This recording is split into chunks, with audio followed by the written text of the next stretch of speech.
Grazie a Irene che ha organizzato il tutto, grazie a Luca, grazie all'Ordine degli Architetti di Roma. Thank you David for being here. For us it's a good opportunity to be together.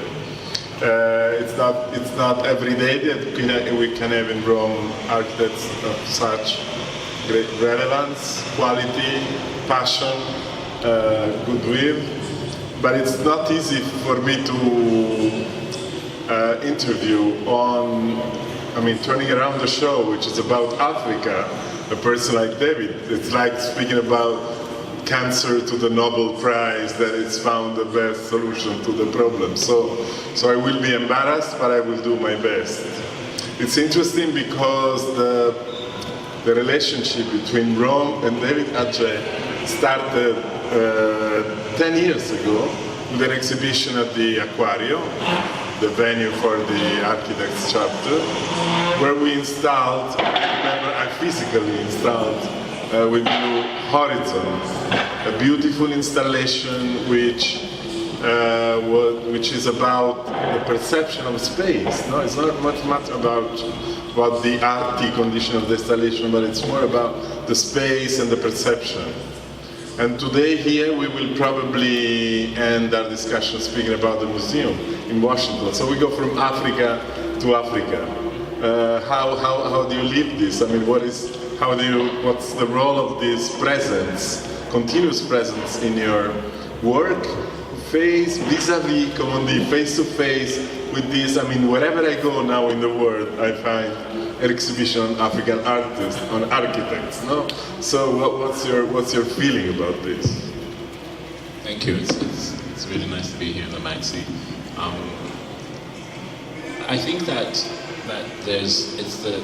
something about Africa right now is very prescient in the global consciousness, and I think that both from those who are viewing it and those who live it, and I think that it has this kind of extraordinary enigma at the moment. It's sort of both undiscovered but also completely discovered at the same time.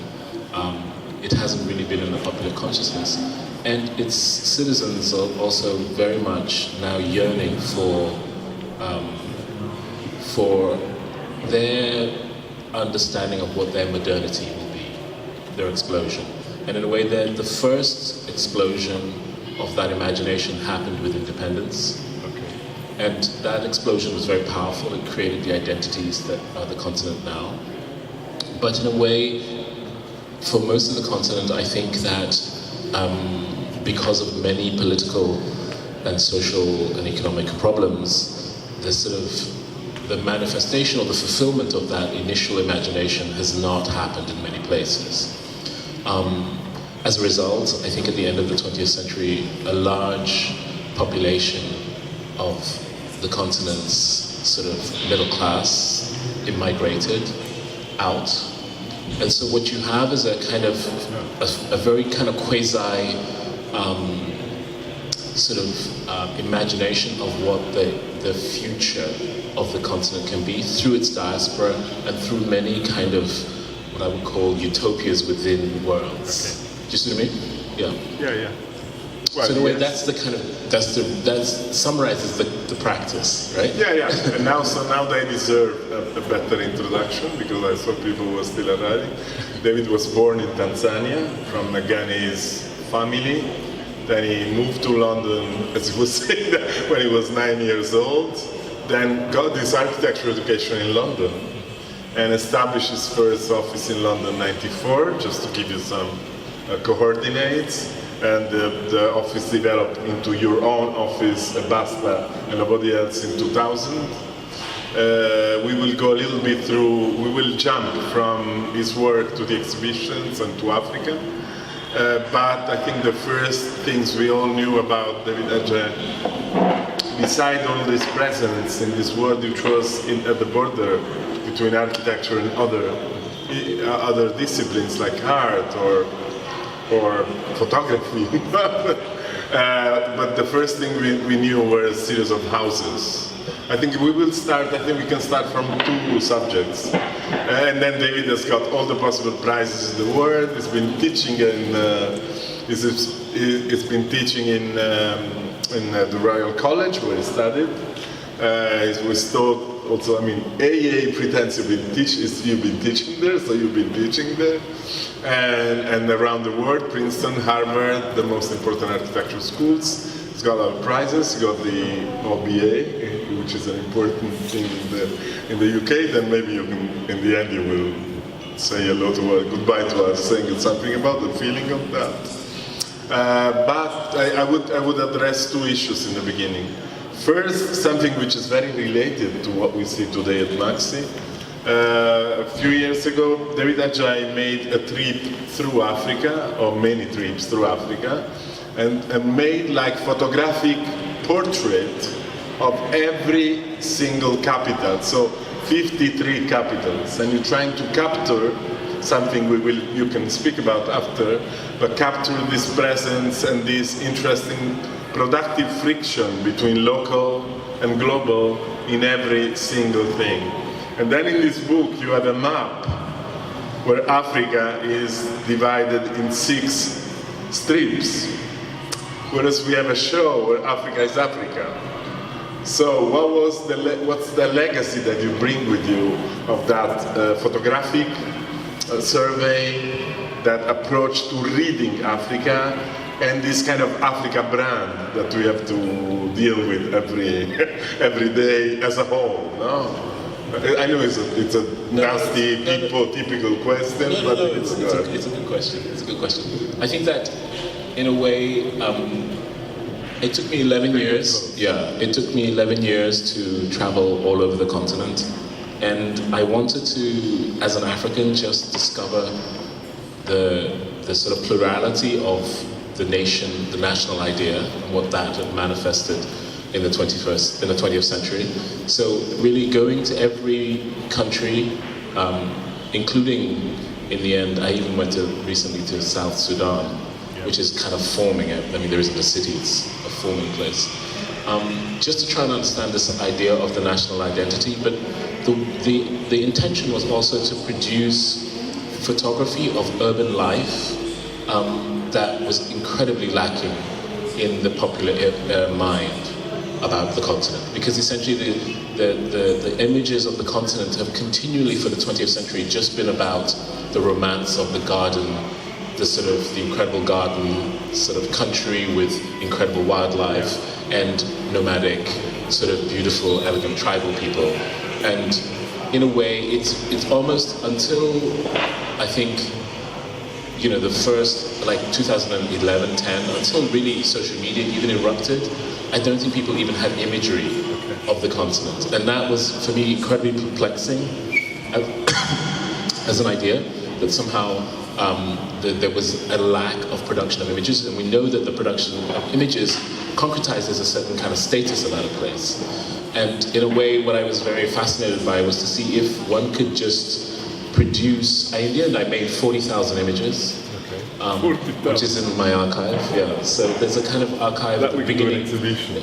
That would be an interesting exhibition one day. But just really at the beginning of the 21st century, the first decade, images of the forming of cities, and the forming of cities from being settlements and small kind of, you know, neo-colonial, post-colonial conditions to becoming cities that are becoming urbanized in a way that's to do with the migration from the countryside to the city. Okay. So the notion of the city now in Africa is really kind of ramped up, where there's this massive migration from the countryside to the city. So the cities are no longer residues of colonial kind of production or strategic positioning. They're really becoming epicenters of But that, if I can speculate a little more on this, you know, in my generation, especially in the 90s, when did you start the photography project? In the 90s? Exactly in 2000. Okay, so in the 90s we were obsessed by this Metropolis paradigm. Yeah. We were spending all our time discussing this idea of the growing, and from what you say, in Europe this is somehow stopped, no? Because the cities don't grow much anymore. They're shrinking, in fact. So we feel like that paradigm is in crisis for us. do you think this is still valid for Africa? And so, and the show is called Metropolis. No, I think it's the same. It is still the most important paradigm for the interpretation of a place. I think to understand the African city is to understand the notion of the metropolis, and the metropolis around the equator. Essentially, if you look at most of the cities in Africa congregate around an equatorial band. Yeah. It's really all around the forest and the coastal region of the forest. So you're looking at a southern metropolitan explosion that's happening, and because you have such a fast-growing population. The migration from the agrarian sort of kingdoms, which are very much sustenance kingdoms, to industrialized modern kind of cities, has been a huge jump, exponential jump. Yeah. Wow. Yeah. Wow. Grazie. Jumping. I mean, if I can stress you, jumping. Yeah. I mean, there is a chapter in this book which is called Constructed Narratives, which is a very good title, I have to say. And David, I mean, this book looks like it's very much done by you. It is. No? I mean, there's no critic really work. It's unedited, sorry. But there is a chapter called Black. Mm-hmm. And my first encounter with your work, besides the experience in Rome, was going to see a few, without saying anything to you, I went to see on my own a few houses in London. Electra, the Dirty House, which I loved. So can you speak a little bit, and they are black. This is very interesting. And black has a role in your work. So can you explain to them why, how did you start with this work? What was your first moves as a designing architect? And why are they black? I need a black building. Now black buildings are very fashionable, so it's gone. But 20 years ago, nobody had seen one in Europe, ironically. And in a way, I grew up, my education in architecture was with artists. And I think to understand my lens and the way I started my work is to really understand that time, that I had a traditional architectural education, but for my master's, I went to the Royal College of Art, and then I spent a year in Japan. So by the time I came back, these two systems had really affected the way I really thought about how to make things now. So in a way, I rejected a sort of stylistic formal approach, and I was very much interested in a conceptual approach. But not a conceptual approach just based on a kind of a sort of theoretical narrative that I was unfolding. Some people thought it was about minimalism. I was not interested in minimalism. It was really the way in which artists had started to marshal art forms to create social awareness. Okay. So in a weird way, I was very interested in the notion of hierarchies and systems within the city, and how we codify and name things. So in a way, the first project really critiques about materiality, perception, what is a detail, when is it good, when is it bad, why do we say that, things like that. And also, what is the perception of a new piece of architecture in the city? And in a way, in London, a sort of new piece of architecture was always a painted white villa. The modernist white villa still was obsessive in London. And somehow the idea of modernity was to be able to do that. And I guess it was a very simplistic reaction to just... From Georgian to Chipperfieldian. Georgian, the trajectory, very clear. And I just wanted to have a different position within it. But also the position was also about visibility and invisibility. And in my work, I'm very interested very much that what I love about the idea of the city is when it operates at its best, it has a kind of powerful, liberating ability for all its citizens. And when it's at its worst, it can be an apartheid city. So that's the kind of worst dystopia and the best utopia. And in a way, I realized very quickly that I wanted to fight for the openness of the city, not for the closing of the city. So in a way, the work became very strategic for me. It was not just about making architecture anymore. It was also about using the tools that an architect has, which have incredible power in our society, to be able to also kind of talk about issues. Okay. Yeah. So it's also a device for me. It looks like You may be seeing some of them there. It looks like the client was important. I mean, your relationship with the client, the space. We have an exhibition there of a guy who used to speak a lot about space. The sense of space, I learned this from Horizon, that the sense of space is important. Critical. But also they look like clients that establish a dialogue with you. Because, I mean, the great thing about making a piece of architecture in a city, and I really find that privilege very powerful, is this idea that somehow it's not the conjecture of the author. It is an absolute negotiation, you know? It's an absolute negotiation which puts the work into a certain category of kind of fact, you know? And I'm really very fascinated by that. So my clients were very important to me. The idea that somehow the architecture would negate the client seemed absurd, because it sort of almost negated the presence and the validity of the work in the world. So the idea of making sure that the work had validity meant that the idea of what the client was the device to make the work. You don't quote many architects in your work. No. You only quote two, and one of the two is Carlo Scarpa. And in this first like S scale, I mean, from installation to the design of the houses, maybe it's where your love for Scarpa becomes. But then it stays. But I mean, of course, well, how did you? And of course, I think we learned how to do an exhibition only after we did the Japanese house exhibition, because you learn, I mean, the role of perfectionism, all that things. But yeah, Scarpa, what's Scarpa for you? Well, Scarpa's we have all the archives. I didn't know you had the archives. I get to stay more time at more time with that. Good trick. Okay. Scarpa's really interesting to me, because in a way Scarpa is a very fascinating career, because actually during his time he wasn't considered that great. I mean, he was considered a very important architect, but not a great architect. He wasn't dealing with, the big issues that the big guys thought were very relevant. And in his time, he wasn't really the guy. And what I love about it is that he worked within the limits of his clients to produce incredible power. And I think that I would love to have had a conversation with Scarpa about, okay, nobody's here. What are you doing? What are you doing? Well, when the people from Olivetti asked for the drawings for the shop, is that okay? 2 years to do the drawings? I said we thought 2 months, but that's true, and I think that in Venice in the '60s.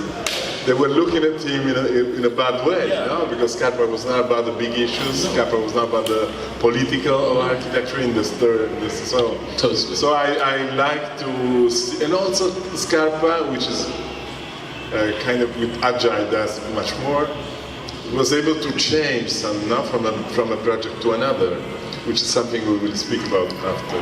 But so the context is the 90s, London, but then your firm, your work starts to become international and start to be about public buildings. Yes. So, and you say it very clearly here. So what happens when you go from a house to a public building, to a space which belongs to everybody, and how this affects an architecture which is so, I mean, it's also a self-portrait, no? Yes. When it's like Scarpa, it's also about your feelings, your way of thinking, of feeling the space. Yeah. How do you bring this to the large scale?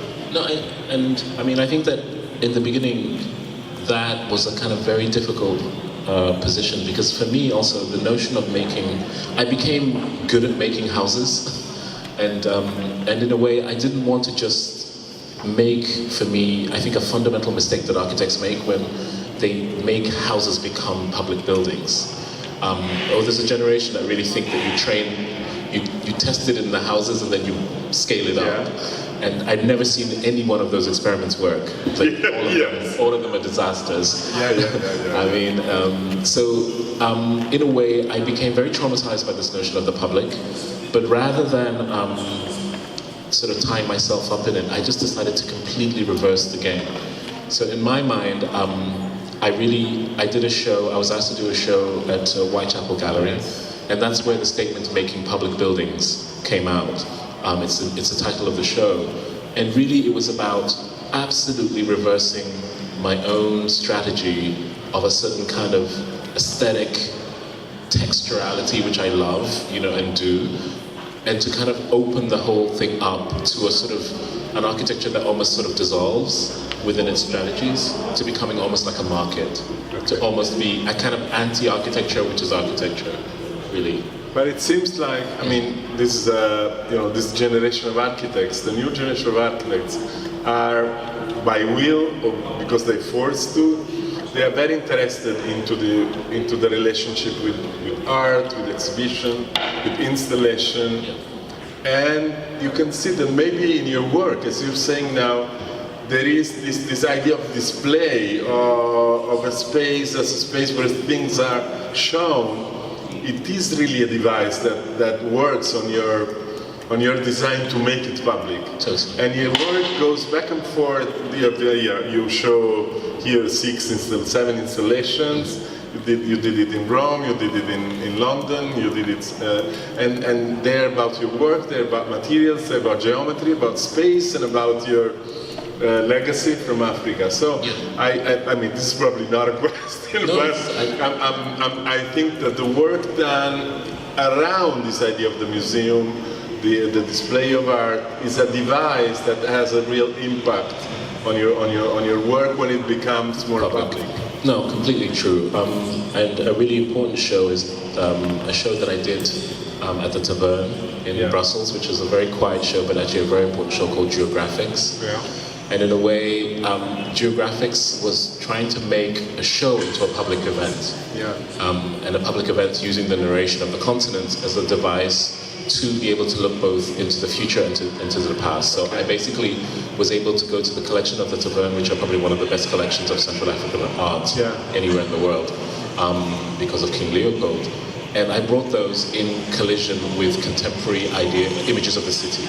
Okay. So the Metropolis and the artifact, and then you are in this triple dialogue. Wow, cool. Yeah. I'm in love with the project. There's many of them, but I'm in love with one project which for me is perfectly this idea of the city, which is Sugar Hill. I love Sugar Hill because Sugar Hill tells that you don't need rich, luxurious materials because you work with so many, you put all of them in the books. Yeah. You work with rich materials, but mostly with poor materials, with stained wood, timber, with simple things, bricks. And Sugar Hill is very urban.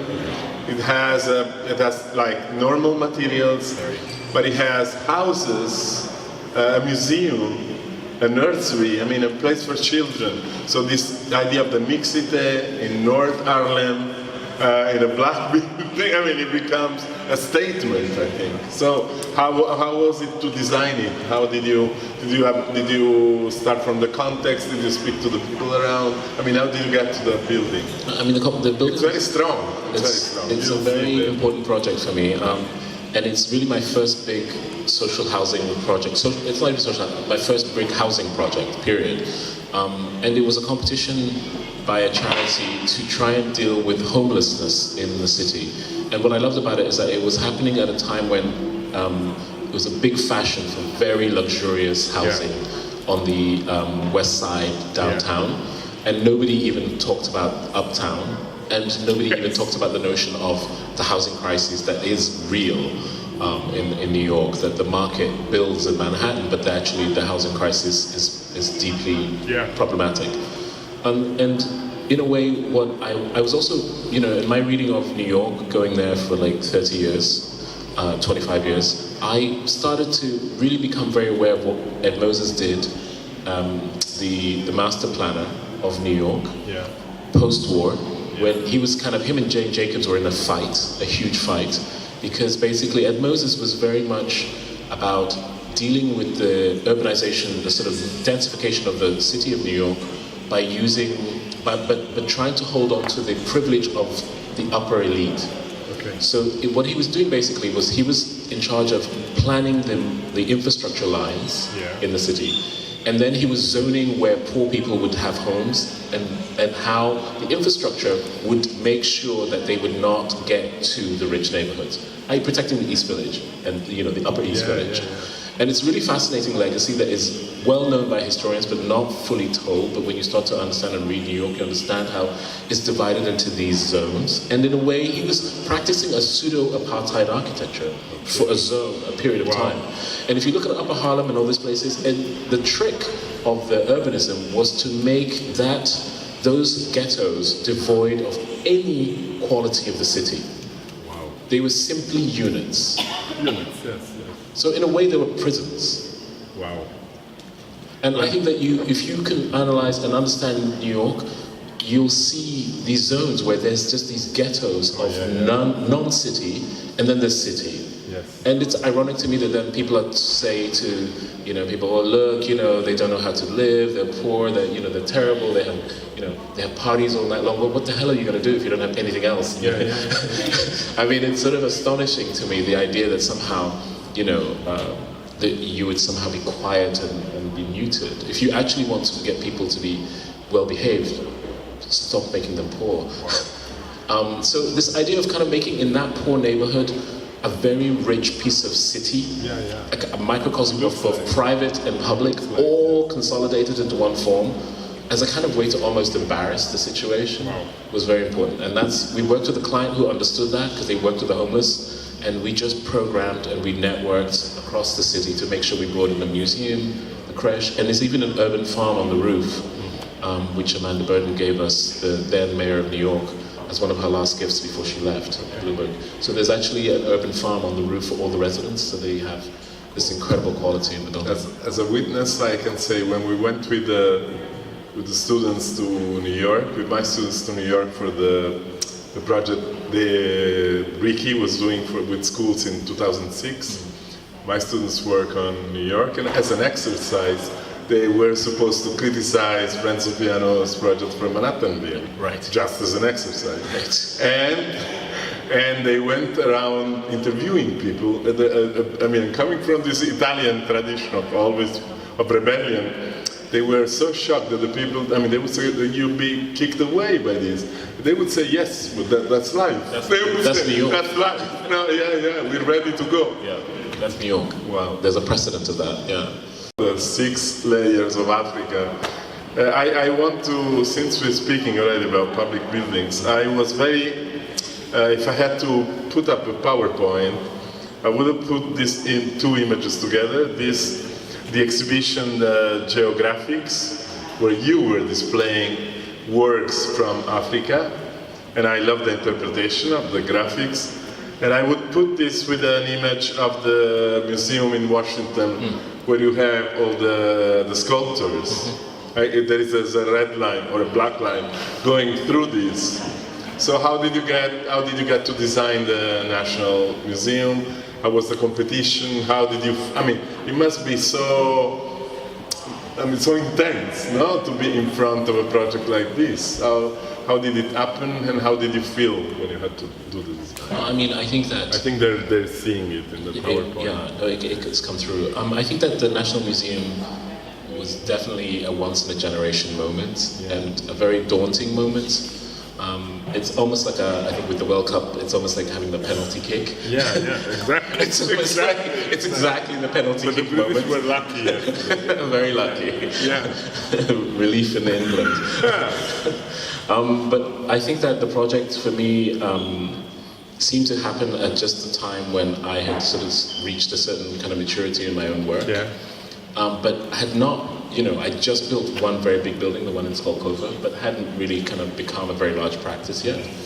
So it was a kind of fantastic opportunity to really make a team, a wonderful team, and to find a team that would support me to do what I did best. I also was at that time when I really understood that I didn't want to make a commercial practice where you just kept hiring people. It's a kind of terrible Malays. We don't say names. We don't say names. You just hire people as you win projects, and you just grow. And I sort of absolutely wanted to reject this model and wanted to work whereby you use the expertise of different generations to make the project. And the innocence in that was I simply wanted to do what I did, or to gain, because architecture project managers reduce us right down in terms of time to produce buildings to the very minimum. We're at the minimum we need to make buildings. I wanted to see how I could expand my time to be absolutely just about that. Wow. So really, it was a strategy of having space to think. So I basically got 4 architects together with different generations, very old to me, the youngest, and they would deal with the legal, the production, etc. And I just worked on the concepts and the design and the supervision with all of them. So in a way, my teams would be a sort of parasite into their teams, yes. and then use their expertise to leverage making the building. And I think that was simply as a result of not wanting to be rushed. So I could spend time thinking and working through the ideas. But I mean, when you did the African, the National Museum, I mean, you should, the audience should consider the context. We are in a site in front of the White House, in the mall in Washington. The museum came to its opening in a very intense time where there was like black people killed by police in America, riots. So you ended up merging with history, no? Well, but colliding into history. Yeah. Collision, yeah. And how but somehow even the form and the materiality of your architecture seems to, by feeling, was like thought to react to that, no? This facade, this transparency, this being very African but very public, very contemporary at the same time. I mean, I'm sorry, I'm No, I love it. It's great. Too much. That's why I want to. And I confess, I have to confess, I've not been there yet. Come on. Yeah. No. I think the project, we won because it's interesting. The 5 firms that were paid to kind of do the competition, all of the firms, well, one firm did a very formal Washington building and just didn't really care too much about the content. And the other 3 firms basically made something which was completely fixated on the idea of slavery as the only kind of experience of somehow the black experience. Okay. And I completely rejected that notion. For me, because in a way, for me, that is the kind of elephant in the room, and that is the scar. It's a kind of 400-year scar, especially, and I always say, not just to African Americans, because they always think of it in that way. It's actually both ways. So whenever people say, well, why are you doing this project? I was like, well, because it's actually also about me, too. The scars worked both ways. But this idea that somehow the project would be a kind of statement about the resilience of this community. So for me, I very quickly understood that it was about resilience and incredible adaptability in the face of horror, not even racism, just horror, like from slavery to the civil rights. It's just horror. But somehow the community still has a kind of belief in its kind of self. So I went to the competition and I presented this idea that somehow this building cannot be a kind of another epitaph about the sort of darkness, but it has to be something that kind of really absolutely sits on history. So we made this thing of saying we're the only people who made a vertical museum. Everybody else did a kind of palace enfilade museum of some sort. And we said that you had to we wanted to make you into a caryatid. And caryatids in West African culture, even in, up to Greece, was kind of about the immortalization of a narrative into the body of a citizen, right? Okay. So to almost carry the work, so that the history is below you, you stand in the center, and then the content that is from that history is above you. So when you come into the hall, you're kind of becoming part of a kind of caryatid. The ground floor has no exhibition space. It's a huge room. People go, why is this huge room? Basically, I took out the banquet room idea and I fused that with the lobby in the program, which was not what they wanted. They wanted a big hall. So I said, no, let's make them 2 and neutralize, make one glass box on the ground floor. And then, so in a way that allowed this strategy to suddenly bring you into the content where you have to go down 80 feet right to the bottom of the swamp and rise up, to the absolute height line, the privilege line of Washington, and then you have the best view of the whole of the memorial grounds and Washington from the height. So it's really about that narrative. It's a kind of panoptic register of. I love it also seems to be, I mean, this idea of resilience is very, which is a word which is too much used in other fields today. But the idea of resilience is very strong. And also there is, I mean, the way that, I hate to say this word, the skin of the building, the facade has it's an investigation of light. Yeah. And this investigation of light, of course, has a memory of Africa, because the light, the forest. but also the light is one of the prime materials in your work. Totally. So how did you bring it? How do you work with light generally? I think as a new Scarpa. That was incredible. If only. I think in every single project, I always say that I don't have a signature. I do have a signature. The signature is the manipulation of light. And I now say it because there's enough work. Good. So it's very simple. It's always about that is the... okay, the confession is happening here. Cool. I'm proud. No. It's actually the whole thing. And in a way, the reason why the work can transform, and and it's sort of beautiful discussions with artists, friends of mine, is that light is always different in every latitude and longitude. And you shift and it moves. So actually, the idea of kind of making the same thing again and again is kind of ridiculous if you believe in light. Wow. That's really the... Bravo. But you came here to the MAXXI once again, and it was not only light, it was also music. Well, music. So, how important is music in your work? David came here with his brother, Marina organized it, with his brother Peter to deliver a performance together. Yeah. That was about architecture and music. How do you incorporate music in your work? I don't know how I incorporate it, but I know that I think that from a very young sort of age, music has just been just the score, not just from a kind of pop charts point of view, but just from a the sort of transnational way in which my family moved, and how I sort of ended up moving.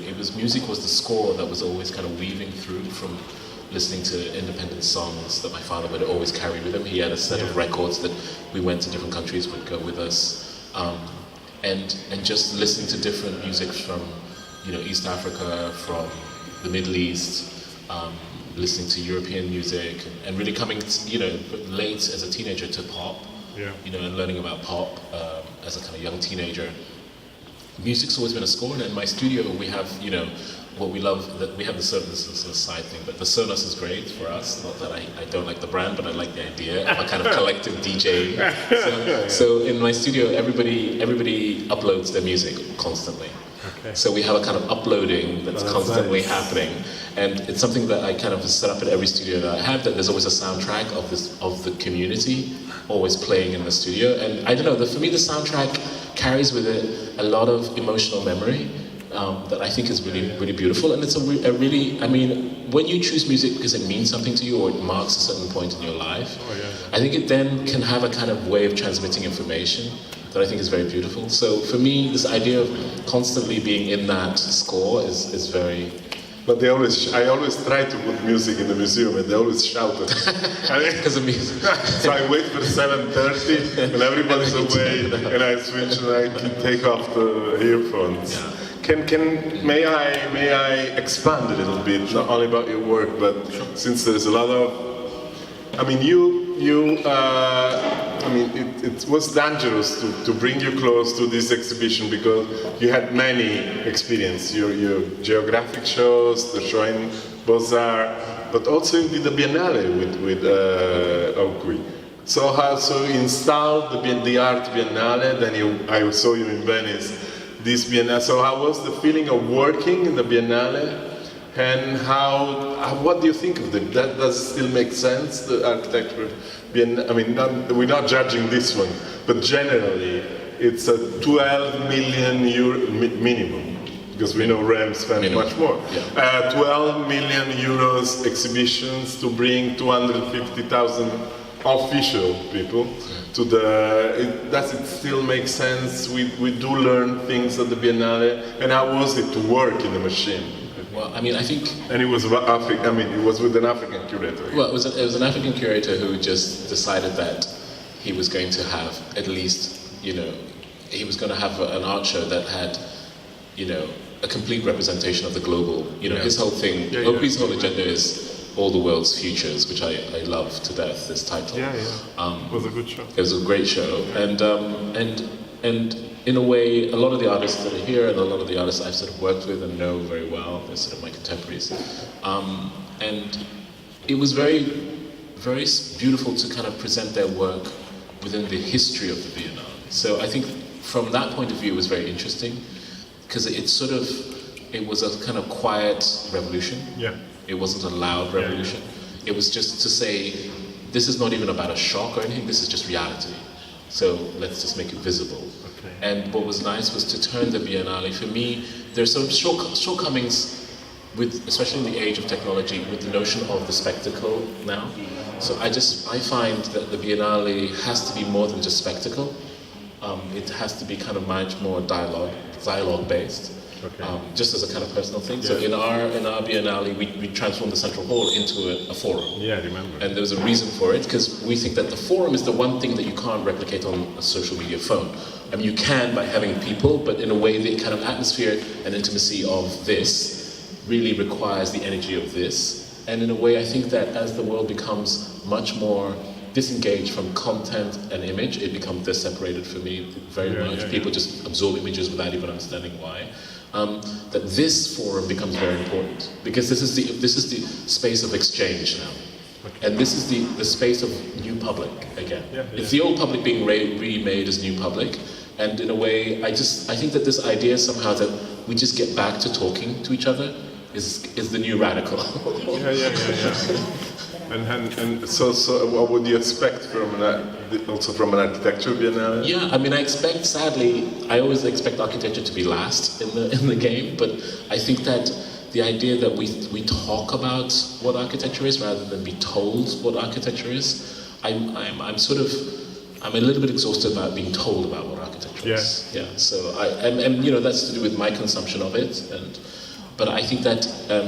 And I don't mean also a certain kind of like everybody's a designer kind of, you know, flattening. I just mean that there are so many stakeholders that it has to be a dialogue. Because I think the dialogue also emerges criticalities that are just not present through the academia. The British Pavilion, the British Pavilion this year. It's irony. It's British irony. The British Pavilion this year. I mean, let's not speak about Pavilion, but the reference was Brexit. Yeah. No? Well, the reference was the island. Yeah. So being an island, how do you think there will be any? This will affect this feeling, this kind of also uncertainty, no, which is still in the UK today. This will affect the life of architects. Or? Without a doubt. No, I mean there have been many reports, and now a lot of architects, you know, I've signed so many documents, it's become exhausting. But we have made it very clear, and we understand that, you know, the excellence of London is only because of its ability to attract European talent and global talent. I mean, it's hands down. So the minute that is destroyed, it really, and now there's a quantifying kind of quality of the contribution of that sector to the economy that's very significant.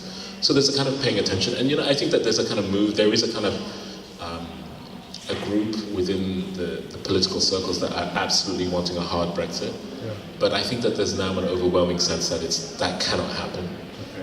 So I think that I think the whole Brexit thing is so complicated that nobody can predict exactly what's going on, because there's also a political time clock also behind it, where we know that when that clock hits, the politics will change and everything will change again.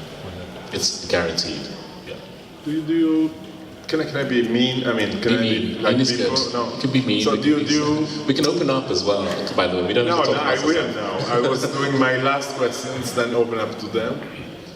But I was in Munich, in the moment Germany was losing to Korea, and I was with like 300 students in the moment when Germany was losing to Korea, so it was cool. And The Koreans beat the Germans. and then I had to do this conversation with Mario Botta because Mario Botta forgot his slides. That's a good trick. Yeah, very good trick. So, but I mean, there was this exhibition on Africa architecture and art at the museum. It was the third in a row. I mean, there is a style coming out of this. Is this a style? There's a worrying style for me, and the worrying style is the kind of glamorization of the aesthetics of poverty. Yeah. You know, that's kind of like, you know, I call it sort of this idea that somehow, you know, you can somehow aestheticize the poverty that I'm totally worried about, because it kind of very quickly becomes a kind of voyeurism into that world, because it's, you know, it's like, oh, it's so different to us, you know, wow, look how poor you are. No, sometimes I think that colonialism was less invasive than much less. post-colonialism. Post-colonialism is like a horrible pornography into the aesthetics of poverty, and it's like, calm down. Yeah, it's not about this. So there is a kind of trend, and, you know, Germany's kind of great. They're like places. How about Germany is perfect? Yeah. Well, the Goethe Institute is great, you know, all over the continent doing good work, but there is also this kind of romantic image of a kind of primitivism, which they you know, that I kind of find deeply offensive. Yeah. I have a few questions that really have to do with your work. I mean, we're done with my work. For architecture. Okay. My feeling is that the ambition of an architect in the 20th century was first of all to find his own language and then to stick to it, you know? To make it into a style. 20th century was about masses. 20th century was about being with black or white, red or green.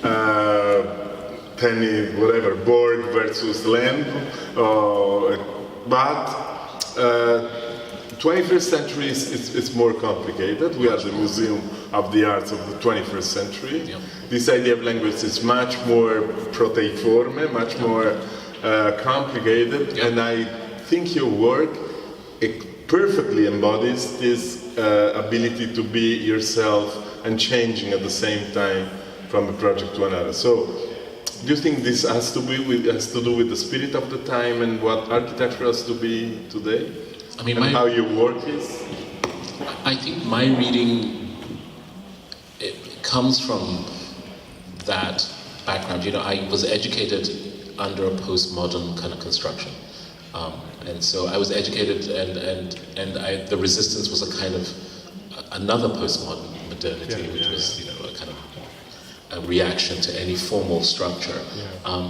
And in a way, what became very clear, and which is the reason why I went to art school, was that I realized at that moment that the navel gazing of the academy had sort of imploded into itself and was spinning in a way, for me, if to use that visual, and that actually, if you looked at what contemporary art was doing at that time, it was becoming much more polyphonous. The answer to the problem of polyphony is not reduction, it's more. It means that you have to kind of expand things even more. It makes the world more complicated, but yes, the world is more complicated. The world is simply getting more complicated. So it's about that polyphony, and I think that with architecture, if architecture doesn't become polyphonous, it sort of becomes irrelevant. I agree, and I agree also that we're learning this from art. I think we are learning art got to this much earlier. Much earlier. Even 50 years ago. People who does theories on art understood this much earlier than the architects. And some architects surrender to nostalgia of the safe. Well, you retreat of being safe in your world. Style. No, but this is interesting, what is for you to do a pavilion, to work for a museum, to work for, an institution and not for a client? I mean, what is to do an architecture which is not made to be inhabited, but to speak to the people? For me, that was in a way, to kind of deal with the idea of the kind of polyphony. I was very interested in a space of research. So the pavilion for me is, and it's not technical research even. No, I know. A lot of people think pavilions are kind of moments to become exuberant. But that's a kind of very 18th century idea. It's almost like the folly. It's not a pavilion. A folly is very different to a pavilion. A folly is an exuberant expression. But a pavilion is a kind of moment to make, in its real form, it's a moment that makes something within the landscape that makes sense. Okay. And in a way, for me, in architecture, the pavilion is an idea to kind of return back to an exercise which allows you to see the world and make sense of it. Yeah. So pavilions for me are these devices that allow me to kind of think about systems that I'm trying to work through, No, I like this. I like for my masters, so for my older brothers to do a pavilion, we did one last year, and I loved it. Last year there was an example in the Garden of the MAXXI. To do a pavilion is to do scaled down architecture, or to attempt to do a tentative architecture. To concentrate. The only person I know in Italy who has this perfect, I think, relationship with the research and experimentation to the pavilion and the different work you do with architecture is a woman Maria Giuseppina, which also had a big, strong relationship with art in her life. So maybe art is important in this.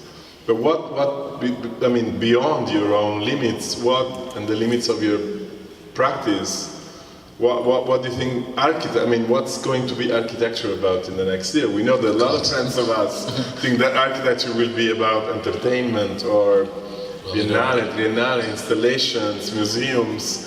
Do we still have a place in the world? Do we still can tell our students they will do something to improve the space where people live in the world? This is the hope moment. No. We've been discussing this. Yes. Right.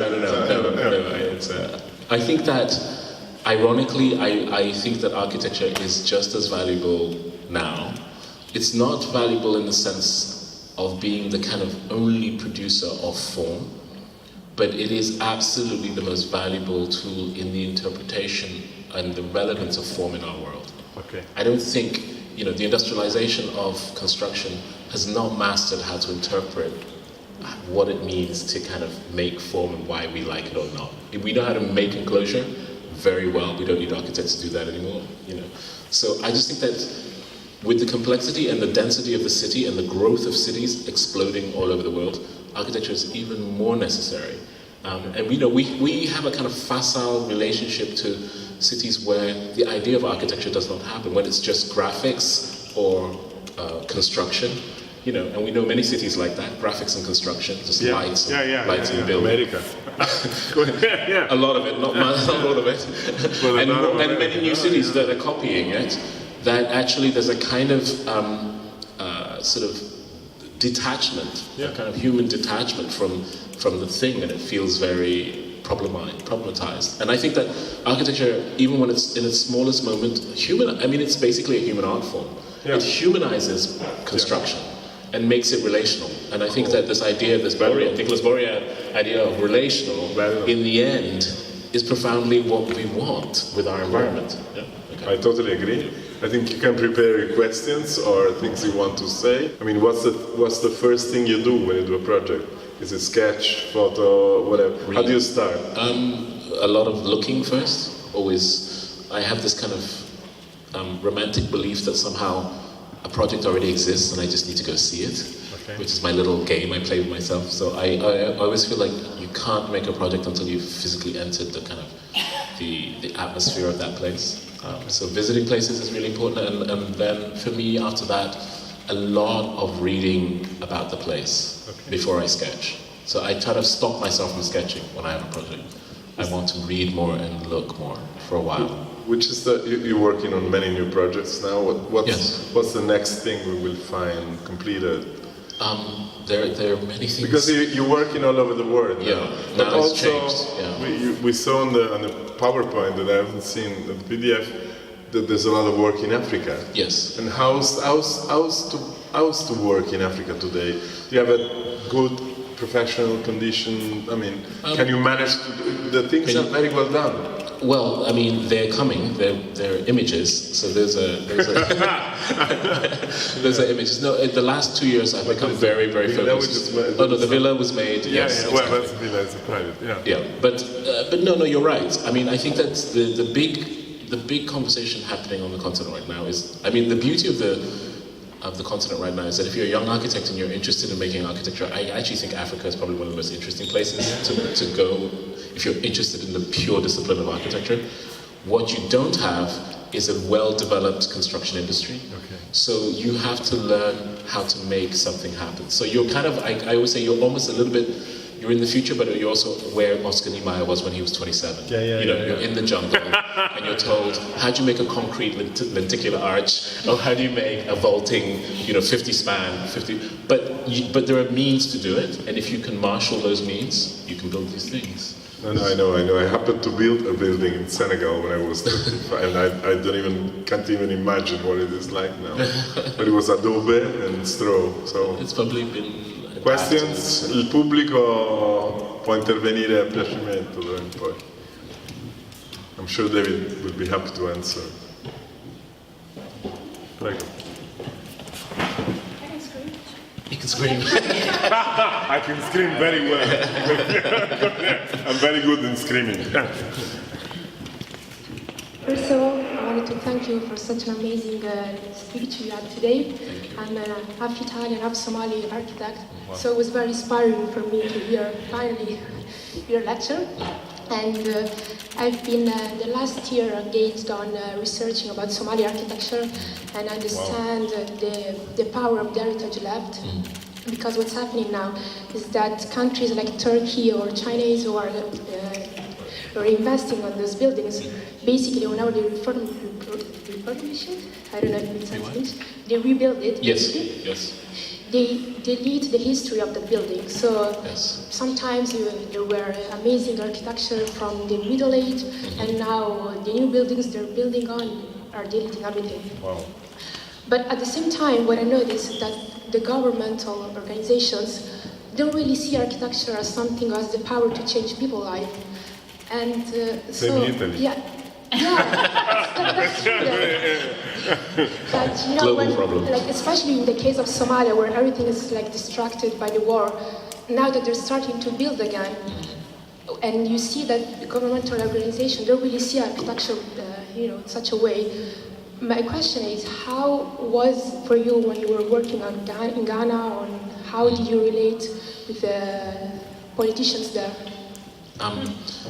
Okay, that was a lot of stuff there.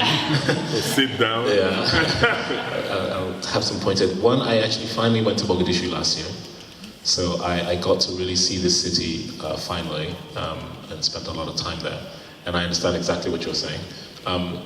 So there is this kind of residue of the past, and there's a generation, unfortunately, that are in leadership that see modernity as the image of lights and what I call, boxes and graphics, glass boxes, preferably wherever. Yeah. And that's a real problem because it's also happening now in a delayed way on the continent, as there's this kind of desperation to kind of modernize fast. So they think that you just have to get rid of all the old stuff because it's really bad and just put up glass boxes because that will show that somehow you are a modern country. There is also now a tide happening against that, which I find very encouraging, and it is mostly in places like West Africa right now. I'm finding in Senegal, in the leadership in Nigeria, and in Ghana, and in the Ivory Coast. I'm finding a very interesting new leadership that are understanding that architecture has an incredible role to play. I mean, in Ghana, for me, the current administration more or less reached out to the entire diaspora of talent and called them back to sort of work on the country. And they basically said, we want to trust you to work with us to develop this and not to have it brought in. It's a huge burden, but also an incredible move. And it basically has transformed within, overnight, the kind of sense of optimism in the country and the sense of what you can do.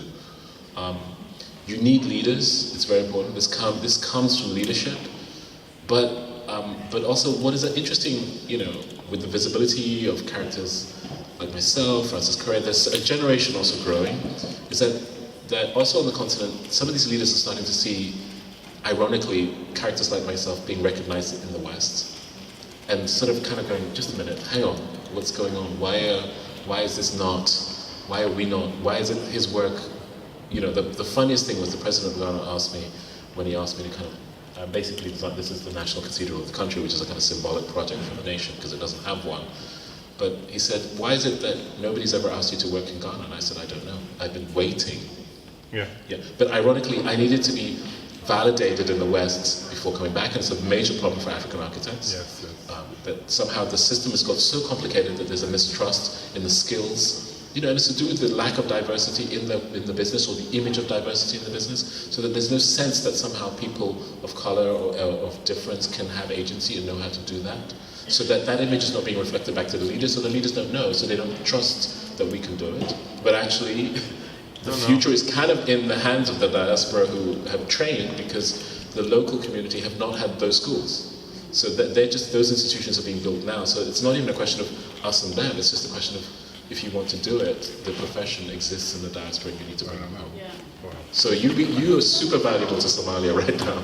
I mean, if you're interested, finding a way to engage is so important, I would say. And I think that small increments actually make incredible ripples. I wouldn't underestimate, it's not about scale, it's about what architecture can do. Oh yeah. So I'm sort of quietly hopeful. The work that we're doing in West Africa, I think we have 5 years, so let's see. But I've opened an office, and I'm sort of making a kind of very large operation there. And I'm bringing, you know, people from my American office, people from my London office, and also growing people from the continent. And I'm sort of making a hybrid team and sort of sharing skills, so that we can just basically, I mean, we're trying to build, you know, the cathedral is a 15,000 chamber. It's like a free-span, 60-meter free-span structure that's not been done before in the continent, in a modern structure.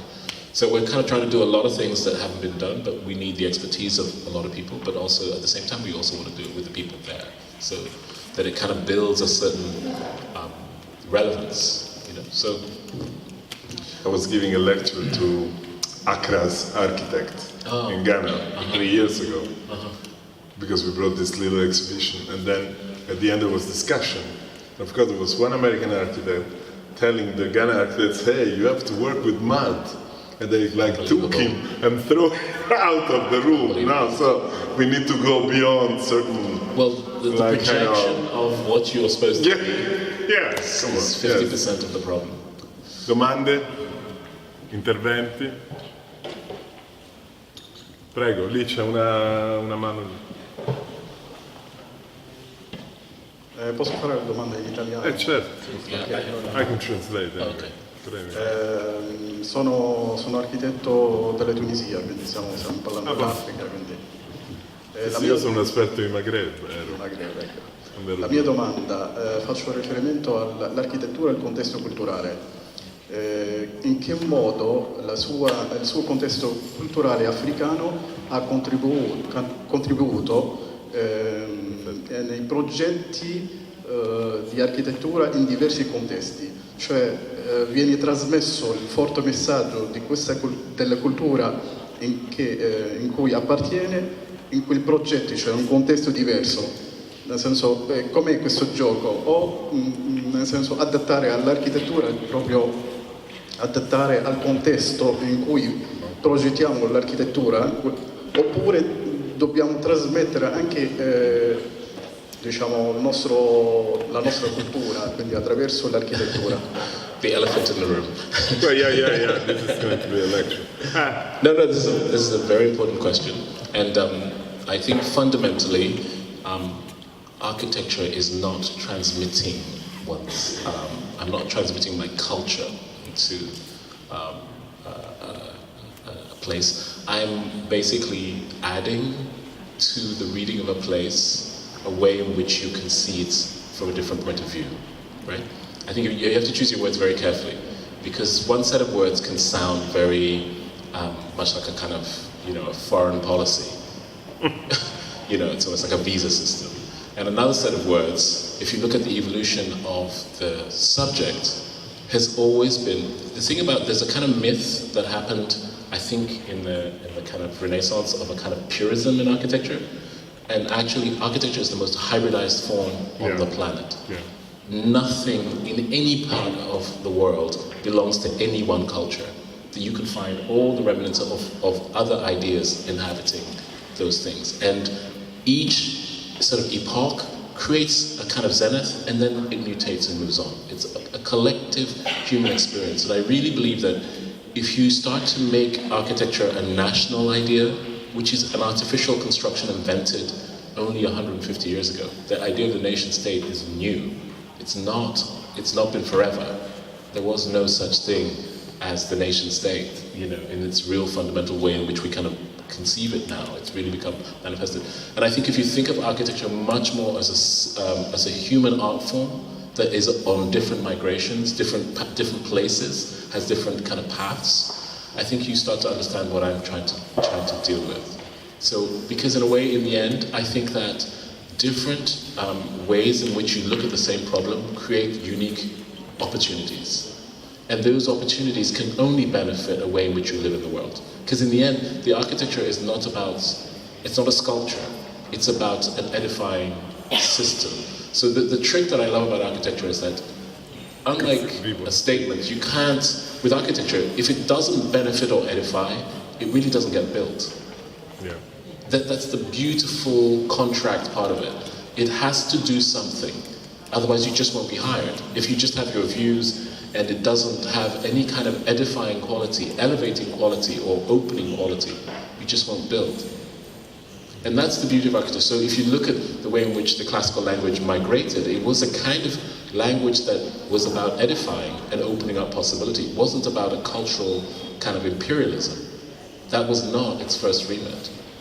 So I think that that's the later reading, which becomes really problematic. And we're in this age where we now have things like, we say European architecture, this architecture. We even make architecture based on countries. We say Dutch architecture. I always laugh at that. I'm like, what the hell are you talking about? It's just, so you're saying that their ability to produce it often and publish it means that it's theirs? Come on, I know African Dutch architects. Prego. Volevo chiederti se...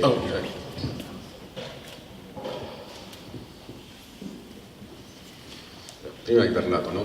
Delle contaminazioni con la musica, no? Del fatto dei ricordi emotivi. Ecco, mi faceva piacere sapere, prima parlavi della musica come, no? Che evoca tutta una serie di ricordi emotivi. Ecco, mi faceva sapere, nell'ambito della progettazione, quando in qualche modo poi la tua memoria, o la memoria della tua cultura, in che modo interviene nelle opere che vai a realizzare. Considera che siamo architetti di Roma e quindi la presenza dell'architettura è molto presente a Roma, quindi ecco, mi faceva vedere il tuo punto di vista. Grazie.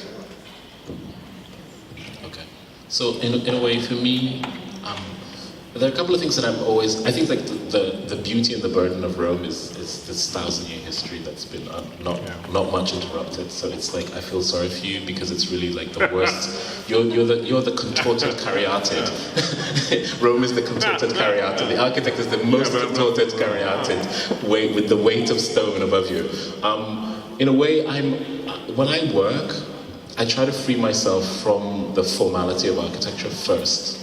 Because I think that when the minute that you do, what urban planners write and all these people do, which is like, there's a way in which the architecture works, we have this kind of culture, you almost are pre-zoned into a way to make the building before you even have a chance to think about what the building is about. And for me, I have a kind of natural resistance to that. I may come back to something that's very formal. I don't have any issues about any position.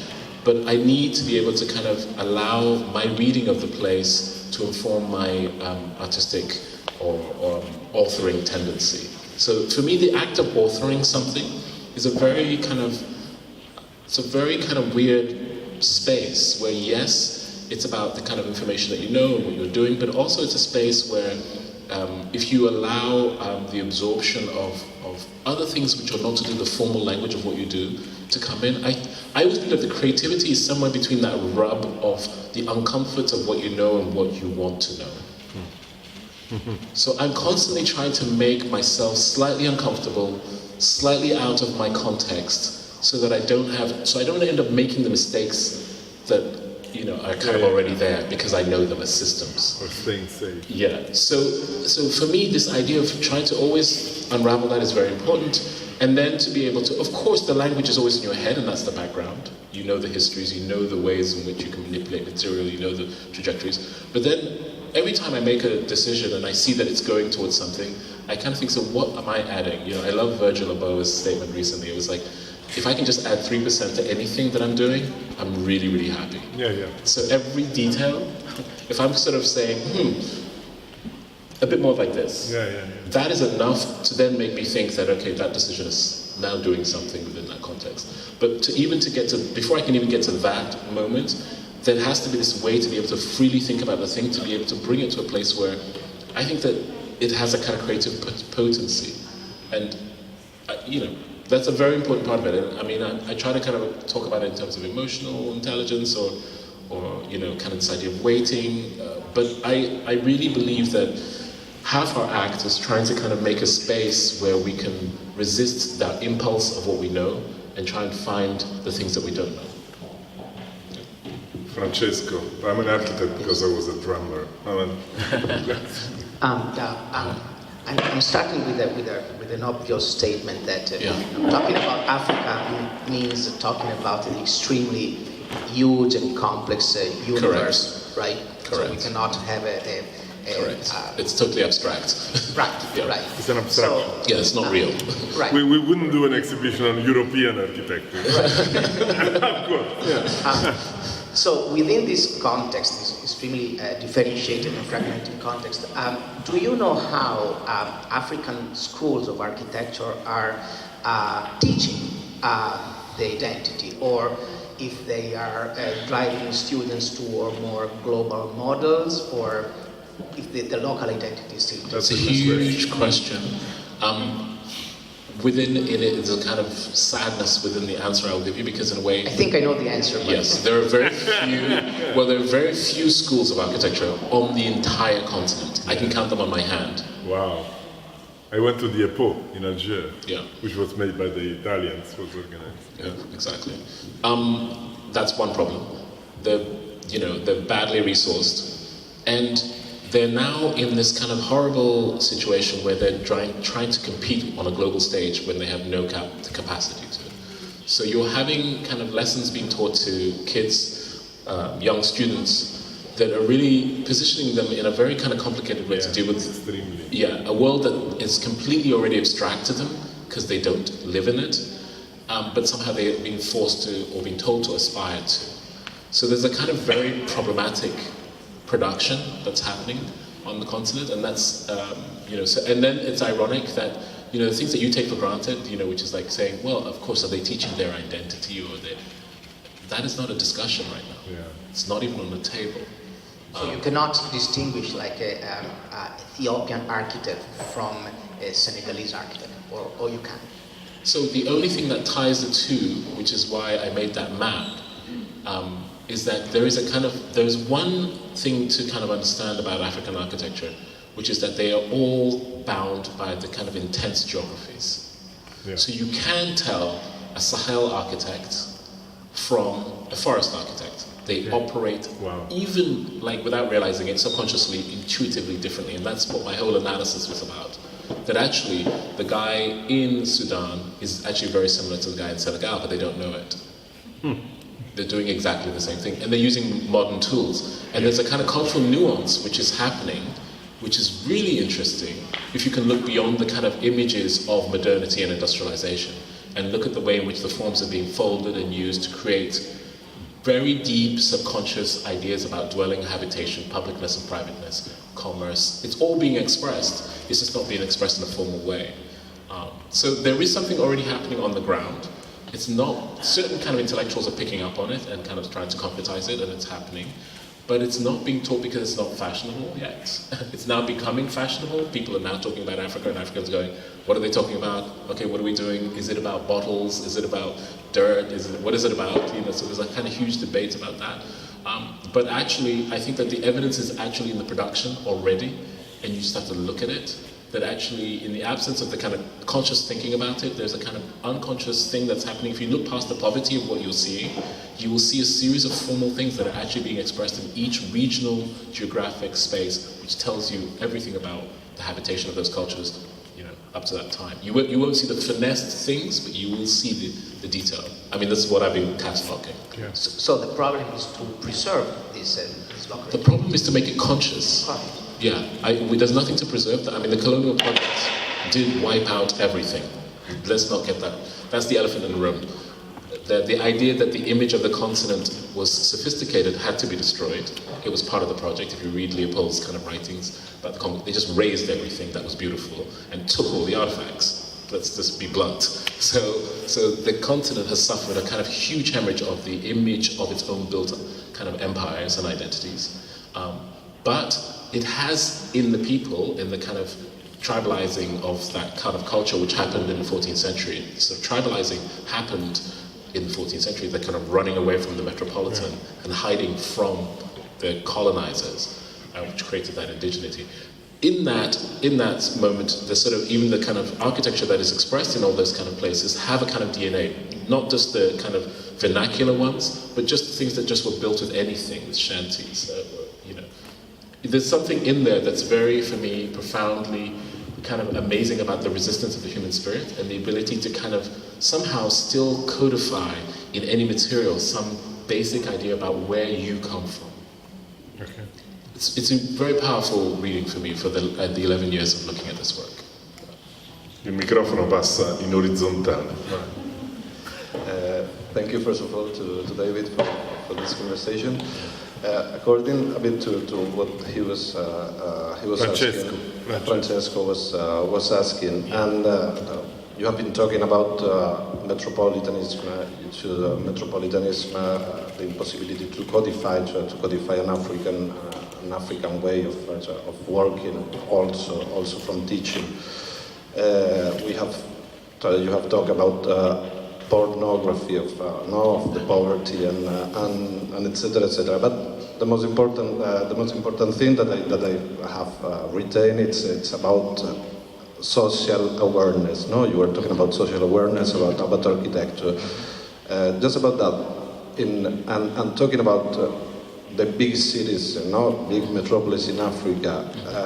Have you, in all these trips and also with your experience, seen important or remarkable experiences that are coming from local architects and that has to be with social or how do you say, increasing the public quality of the cities.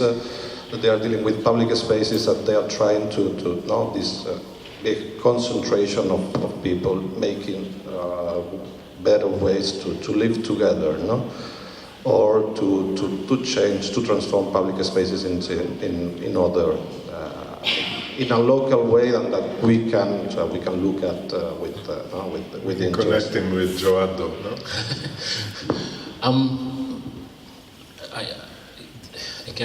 I don't know how to say it, but there isn't a huge professional class of architects on the continent. There is a trained sort of what I call practices from the colonial period who've now kind of mutated into local offices. And they're still building the project of the modern idea of the colonial, post-colonial, city, the independence, the modernist city is still kind of the practice of certain large firms. They haven't left that. Nothing happened. They're just getting on with it. The problem with that is that their way of making architecture is so slow that they're kind of redundant because the city has mushroomed around them whilst they're waiting for resources to simply build that image that they thought would be the perfect way to do it. And this is not how the city is going to grow. It's clear. So there's a kind of disconnect between architecture and power on the continent, which is quite profound. So you only see sort of architecture manifested in kind of high-end homes, and then you have a kind of collective architecture that happens just from people building. So the notion of the injection, the consciousness of architecture coming back into the discussion is only happening now. And I say that to you because you've got to remember that the continent was the first independent country in Africa was in 1957. Wow. I just have to kind of tell you that. Wow. That was the beginning of learning how to train your own professional class, because up to then you had to wear shorts and no shoes because you were a native. Yeah. Let me just say it to you. That was a colonial construction. You were not allowed to be a professional. So it took my father's generation to take their kids into the world to become professionals, and it's happening now. And it's not. It's I just have to tell you that. And have you seen some remarkable Yes, initiatives that you could share with us? Some remarkable. I mean, there's so many architects. You know them all. You know they're all very well published. You know, in South Africa, in Francis Carré, all these guys. You know, they're all working. Joado, you don't know Joado. You know, There is also a network of associations, organizations. I mean, it's not a hidden. It's not a hidden thing at all. It's very, very visible. But also they are not making substantial work yet. They're starting to make very kind of precise incisions in different places. So you're watching live. That's why I say that I think that architecture on the continent is very interesting right now, because it's happening now. I think that in about 25 years, you're going to be able to ask that question and you can go, I can give you like 12, 13. You know, because also the production of architecture is not that easy. There's lots of building. No, because now this is suspended between diaspora and permanent. It's between the two worlds. They become good, they want to go. It's like the two worlds are coming together, and then it's creating these moments, and that's when suddenly things are happening. Yeah. So, I mean, I think that you get what I'm saying. Thank you. Lucia, te lo porta. When you try it, you can. I would like to know if the museum is involved in the public debate, because later is not so far. So I'm curious if the museum in Washington trying to organize conferences or public debate, transforming the museum from a building in an institution. Yes. Yeah, this can be framed in a larger question of what you know about the life of the museum, because they say there is so much people going that it's difficult to manage. It's amazing. The building, you know, we all sort of imagined a different future when we're finishing it.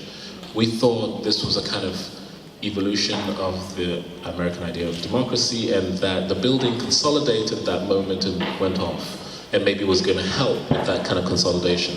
The irony is the building has become a kind of resistance to what has really happened, and has become a kind of strange, counterpoint to the notion of fake news and fakeness or lies or illusions. And it's amazing, yes, almost the entire, it's a huge new population to a museum going for the Smithsonian that they simply had no access to.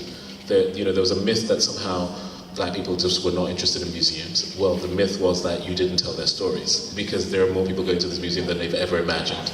So that's like exploded all that. But also, there are a lot of white people going to this museum because they weren't taught the history fully. And the amount of stories we get back, just people saying, I was taught a bit of this, but not all of this, is kind of astonishing. And I didn't even know about all this. So there's a kind of amnesia in white culture, in the same way that there's a lack of representation in black culture. Both have vacuumous cavities. And the two are sort of learning. The museum has become a kind of place to just like no longer have it about debate and conjecture, about, oh, my ancestors told me. It's like, just go look at the pictures or go read the book. Or go look at the wall. If you really don't know what happened, just go look. And it's created a very interesting thing in Washington. It's very interesting how it's because in the end we're interested in just the realities, and for us to be able to make the decisions. I think that what the museum presents, it's a kind of narrative. It is edited, but it tries to put out a lot of information for people, because there simply hasn't been that. And so it's become a kind of very, very important cultural touchstone now. I think, in the culture, in the country, to be honest. Yeah. Grazie. Thank you.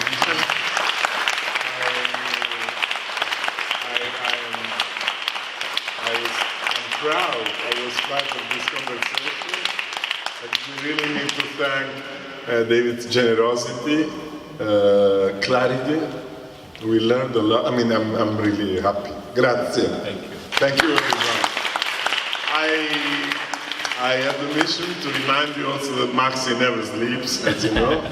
And I think c'è un evento alle 21, it's a conversation in the YAP space with a wonderful writer speaking to our, meeting our audience. Grazie, grazie, grazie.